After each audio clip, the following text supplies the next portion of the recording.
How to use the Shapes tool on the digital whiteboard. In the toolbar, start by clicking on the Shapes icon.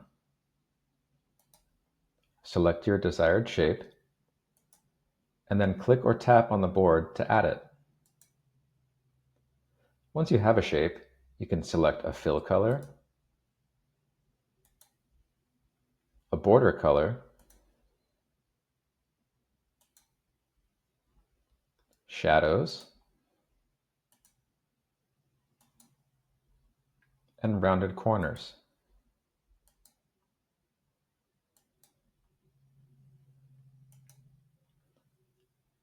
Notice the buttons on the corners when you select a shape. These controls are available with shapes and any other element you've added to a slide. Use these arrows to resize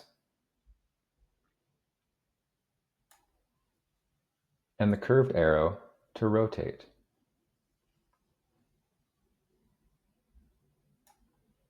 More handy controls can be found behind the ellipsis button, like duplicate, lock in place, and infinite clone.